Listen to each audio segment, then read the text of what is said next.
Questão 99, próxima questão, né? 99 da prova, certo? O sucesso adaptativo dos répteis relaciona-se, dentre outros fatores, ao surgimento de um revestimento epidérmico de queratina, né? Uma proteína que, no nosso caso, forma a nossa camada superficial da pele, células queratinizadas, unha, cabelo, okay, para a economia de água metabólica. Então ele tem uma proteção para diminuir a perda de água. Essas características seriam prejudicial em anfíbios, pois acarretaria problemas em quê? Então, por que os anfíbios não poderiam ter um revestimento epidérmico de queratina? Porque isso ia trazer problemas circulatórios, em razão da limitação da força contrátil do coração tricavitário. Não. Por quê? Porque a gente tem répteis que tem um coração tricavitário e não tem nenhum problema circulatório, certo?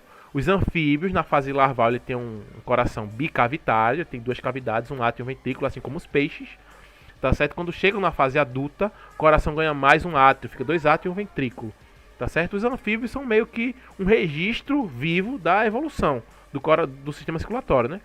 Você tem peixes, duas cavidades. Você tem répteis, três cavidades, e os répteis, os crocodilianos, praticamente quatro, né? Tem uma abertura ali entre duas cavidades. E os anfíbios, ele mostra o meio termo. Quando fase larval, duas cavidades. Quando fase adulta, três. Beleza? Então, não tem problema nenhum. Tem vários répteis, exceto uma lagartixa, ela tem um coração tricavitário. Tem a proteção de queratina na pele, não vai ter nada a ver com a circulação.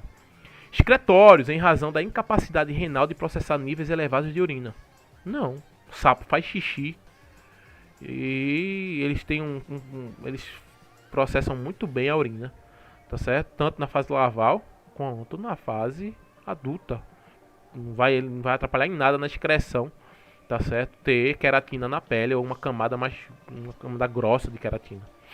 Digestivos, em razão da limitação do intestino em absorver alimentos muito diluídos. Não, quanto mais diluído que é mais fácil absorver, tá mais diluído, né? Muito concentrado, aí sim, você vai precisar de muito mais atividade digestiva para poder processar. Tanto é que uma garapinha, uma suquinha já ali no ponto, é muito fácil de digerir, enquanto que uma carne que é sólida e você tem uma concentração ali de sais, de proteína, é bem mais difícil. Iria ter problemas locomotores em razão da incapacidade óssea de sustentar um animal mais pesado. Não. Uma lagartixa, ela é bem mais leve, tá certo, do que o que a gente chama de uma gia-boi, tá certo?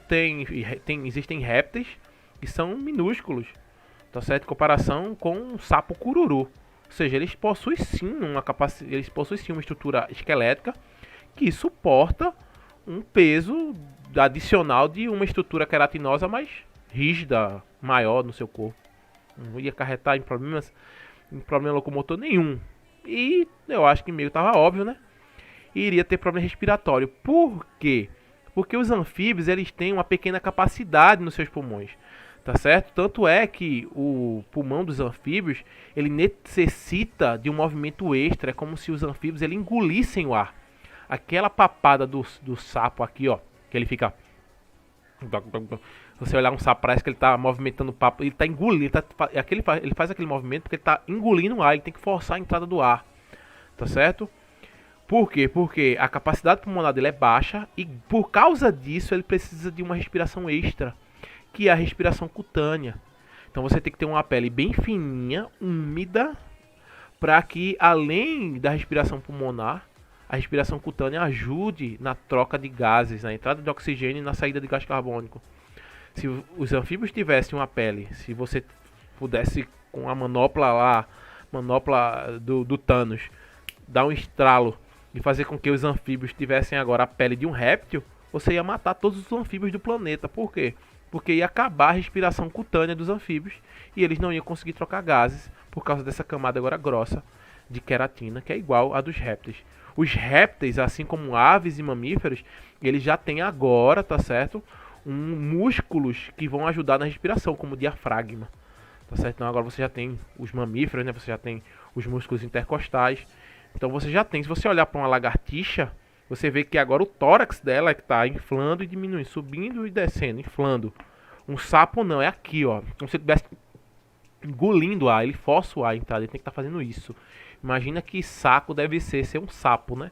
Você o tempo todo tem que estar engolindo o ar. Beleza, pode ser meio que uma coisa automática dele, né? Mas ele está engolindo o ar e colocando para fora, ele tem que estar fazendo esse movimento, tá certo? Já o réptil não é que nem a gente, ele está lá de boa, os músculos respiratórios estão fazendo isso por ele. Beleza?